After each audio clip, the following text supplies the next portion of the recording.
அனிருத் கொடுத்த பிஜேங்கிறீங்க பிச்சிட்டாரு ப்ரோ அனிருத். துப்பாக்கிய விஜய் அண்ணா வந்து ஆனா அந்த துப்பாக்கிய கொடுத்தது இந்த படத்துக்காக தான்டா. அதுக்கு விடையே எனக்கு இப்பதான் கிடைச்சிருக்கு. வில்லன் ஐயோ நீங்க எஸ்கே எவ்வளவு ஈக்குவல் கொடுத்துருக்காரு ப்ரோ. பர்டிகுலர் ஒரு டைலாக் விதுன் ஜமாலோட சொல்றாரு, துப்பாக்கி யார் கையில இருந்தாலும் வில்லன் நான் தான்ட்டு. அது பயங்கர மாதிரி வில்லனும் சும்மா சாதாரணமான வில்லன் இல்லடா, அன்பான வில்லன்டா, அக்காக்கு பிடிச்ச வில்லன்டா, அழகான வில்லன்டா. ஏய் எவன் கையில துப்பாக்கி இருந்தாலும் அங்க வில்லன் நான்டா. படம் நல்லா இருந்ததுண்ணா, சூப்பராக இருந்தது. மாசா ஆக்ஷன் சீன்ஸ்லாம் சூப்பராக இருந்தது. வில்லனோட ஆக்டிங்கும் டான்ஸ்லாம் சூப்பராக ஆடி இருந்தார். இந்த மாதிரி பண்ணுவாருன்னு எக்ஸ்பெக்ட் பண்ணியே பார்க்கல. ஸோ வேறு லெவலில் இருந்தது. விஜய் துப்பாக்கி கொடுத்ததுக்கு அப்புறமா அடிச்சிருக்காரு, இது துப்பாக்கி பேஸ் பண்ணி வருது அப்படிங்கும்போது அவரோட ஆக்டிங் எப்படி இருந்துச்சு? முருகதாஸோட அவர் ஆக்டிங் எப்போவுமே ஹிட்டு தான், சூப்பராக தான் இருக்கும். ஏன்னா 3 எமோஷன்ஸுமே கலந்து காமிச்சிருந்தாங்களா, அதனால வேறு லெவலில் இருந்தது. ஃபேமிலியோடு போய் பார்க்கலாம், நல்லா இருக்குது. அனிருத் எப்போவுமே ஹிட்டு தான், அது எப்போவுமே பிடிக்கும் எப்படி இருந்தாலும். துப்பாக்கிய விஜய் அண்ணன் வந்து சிவகார்த்திகேயன் சார்கிட்ட வந்து கொடுத்தாங்க. உடனே நீங்கள் அடுத்த விஜயான்னு கேட்டு எல்லாரும் வந்து நம்ம யோசித்தோம். ஆனால் அந்த துப்பாக்கியை கொடுத்தது இந்த படத்துக்காக தான்டா, இந்த மதராசி படத்துக்காக தான்டா கொடுத்துருக்காரு. அதுக்கு விடையே எனக்கு இப்போ தான் கிடச்சிருக்கு. ஓகேவா? துப்பாக்கியை உருவாக்கி 100 கோடி கொடுத்த அதே முருகதாஸ் இன்னைக்கு 2025 எவன் எங்கள் மதராசியில், எங்கள் சென்னையில், எங்கள் தமிழ்நாட்டில் எவனாவது கன் மாபியா இறங்குச்சுன்னா அவனை தும்சம் கண்ணி காட்டுவோம்னு புளிஞ்சு எடுத்துருக்கிறாரு. அதுதான் தமிழ்நாட்டுக்கு அவர் கொடுத்த மெசேஜ். இது வரைக்கும் நீங்கள் கஞ்சாவை தடுக்க முடியல, போதைப் பொருட்களை தடுக்க முடியல, ஆனால் கண் மாபியாவெல்லாம் நீங்கள் தடுக்க முடியும், எங்களால் முடியுன்றதை நாங்கள் படத்தில் அப்படி சூப்பராக போட்டு காட்டியிருக்கோம். இந்த கண்டென்ட்டு புது கண்டென்ட்டு. ரமணா எப்படி புது கண்டென்ட்டோ, ஓகேவா, துப்பாக்கி எப்படி புது கண்டென்ட்டோ, அது மாதிரி இது ஒரு வித்தியாசமான கண்டென்ட்டு. மதராசிடா மொகராசிடா அப்படி எங்ககிட்ட எவனும் மோத முடியாதுடா அப்படின்னு என் புள்ள பாட்டு போட்டிருக்குது. அனிருத்து அருமையாக போட்டிருக்குது. கெவின் டேய் என்னடா ஃபைட்டு போட்டிருக்க, நீ ஒவ்வொரு அடியும் அடித்து தூள் பண்ணி ஃபைட்டு சொல்லி கொடுக்குறத பார்த்தா நீ கேப்டனுக்கிட்ட தான் கண்டிப்பாக இருந்திருக்கணும், நீ கேப்டனோட ஆளாக தான் இருந்திருக்கணும். அப்படி ஃபைட்டுலாம் அவ்வளவு தெளிவாக நானே ஷூட் பண்ணி வச்சுருக்கேன். ஏன்னா நம்மளும் தெரிஞ்சு வச்சுக்கணும்ல, தனியாக போகிறோம், எவனாவது கையை பிடிச்சி இழுத்தானா அந்த மாதிரி தான் ஃபைட்டு போடணும் அப்படின்னு போட்டு வச்சுருக்கேன். Super super super. ஓகே, வேற இப்போ கேளு பா, கிளைமேக்ஸ் தான்ப்பா மிரட்டி எடுத்துருக்கிறாரு. இனிமே கன் மாபியா எவனும் என் நாட்டுக்குள்ளே வர முடியாதுன்னு போட்டு எடுக்கிறாரு. சொருவி உள்ள விட்டுறாரு. ஓகேவா? யார் வில்லனை? அதே மாதிரி வில்லனும் சும்மா சாதாரணமான வில்லன் இல்லைடா, அன்பான வில்லன்டா, அக்காவுக்கு பிடிச்ச வில்லன்டா, அழகான வில்லன்டா. டேய் எவன் கையில் துப்பாக்கி இருந்தாலும் அங்கே வில்லன் நான்டா அப்படின்னு சொல்லி பஞ்சு டைலாக் அடிக்கிறாரு. கண்டிப்பாக மனசை விட்டே போகலை, அப்படி நெஞ்சை விட்டு போகாது அந்த பாசமான அந்த பஞ்சு டைலாக். அப்படி அருமையாக இருக்குது. எல்லாருமே சூப்பராக நடிச்சிருக்காங்க.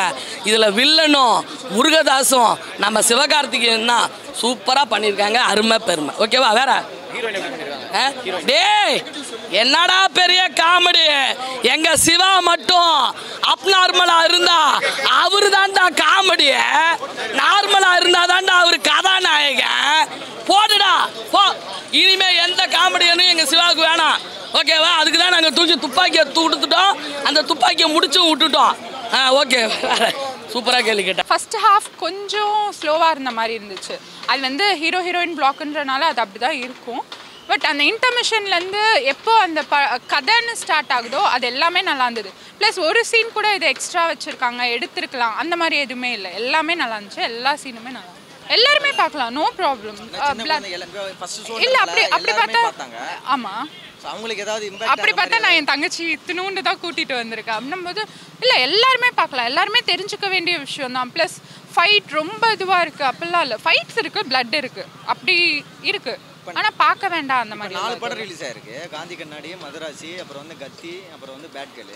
இந்த 4 படத்தில் எஸ்கே சார் படம் எந்த அளவுக்கு மக்கள் ரொம்ப இடம் பிடிக்குன்னு பர்சனலாக நான் எஸ்கேவை ஃபேமிலின்ற மாதிரி பார்க்குறனால நான் எஸ்கேக்கு தான் வந்தேன். எனக்கு மற்றபடி காமெடி டான்ஸ் சாங்ஸ் அதெல்லாம் ஒர்க் ஆயிருக்கா? காமெடி இதில் காமெடிஸ் அந்த மாதிரி நீங்கள் எதிர்பார்த்து வரணும்னா இல்லை, ஆக்ஷனுக்காக வாங்க. எஸ்கேவே ஆக்ஷனுக்காக பார்க்கணுன்றதுக்காக வரலாம்.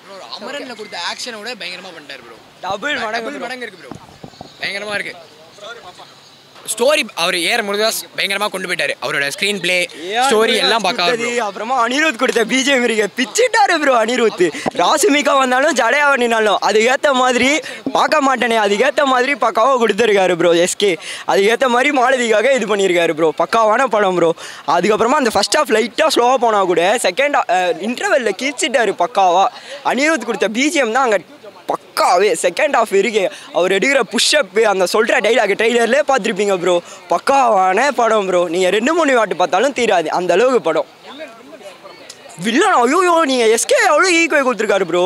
அவர் நீங்கள் சொல்ல முடியாது ப்ரோ. அது நீங்களே போய் பாருங்கள் 2-3 வாட்டி பார்த்தாலும் தீராது ப்ரோ.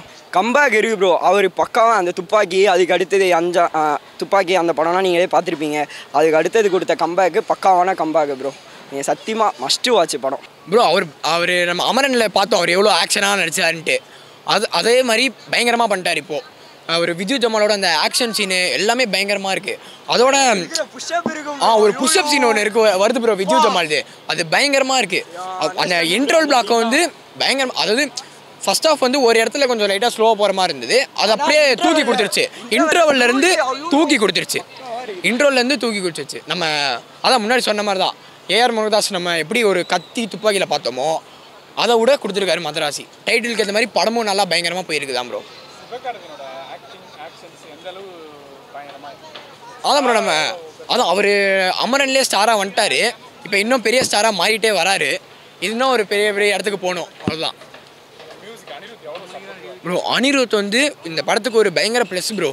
அதாவது ஒரு சண்டை சீனு ஆக்ஷன் சீன் வரும்போது அவரோட பிஜிஎம் அங்கே இன்னும் நல்லா தூக்கி தருது. என்ன தான் அவங்க ஆக்ஷன் ஸ்டண்ட் மாஸ்டர்ஸ் நல்லா கொடுத்துருக்காங்க.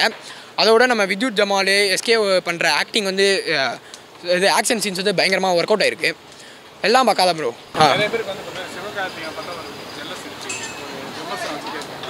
என்ன ஒரு பதிலடியாக இருக்கு இதுக்கப்புறம் அவர் ஏதாவது ப்ரோ காலி பண்ண முடியுமா? அவரை இப்போ ஒரு அமரன்னு இது இன்னும் பயங்கரமாக கொடுத்து ஒரு இடத்துக்கு வந்துட்டார். இதுக்கடுத்து அவரை எதுவும் பண்ண முடியாது. இனிமேல் அவர் தான் இதே மாதிரி நல்ல படம் கொடுத்துட்டே போதும். அவ்வளோதான் இது போதும். இனிமேல் அவர் தான் அவர் நம்ம இது சொல்லமான்னு தெரில. ஆனால் கோட்டில் அவர் சொன்னார் துப்பாக்கி எப்படிங்க சிவான்னு சொல்லிட்டாரு. இதில் அது உங்களுக்கே புரிஞ்சிருக்கும். ஆமாம் சொல்கிறது புரிஞ்சிருக்கும். அவ்வளோதான் பயங்கரமாக பண்ணிட்டார் ப்ரோ. அதில் பர்டிகுலராக ஒரு டைலாக் வித்யுத் ஜமால் ஒன்று சொல்கிறாரு, துப்பாக்கி யார் கையில் இருந்தாலும் வில்லன் நான் தான்ட்டு. அது பயங்கரம் ப்ரோ. செம்ம டைலாக் பார்த்துருப்பீங்க. அது இதில் பார்க்க பயங்கரமாக இருக்கு ப்ரோ. பக்காவா கூஸ் பம்ப்ஸ் தான் ப்ரோ. ஃபுல்லாக ட்விஸ்ட் மேலே ட்விஸ்ட். ஆமாம் ப்ரோ. Okay thank you bro.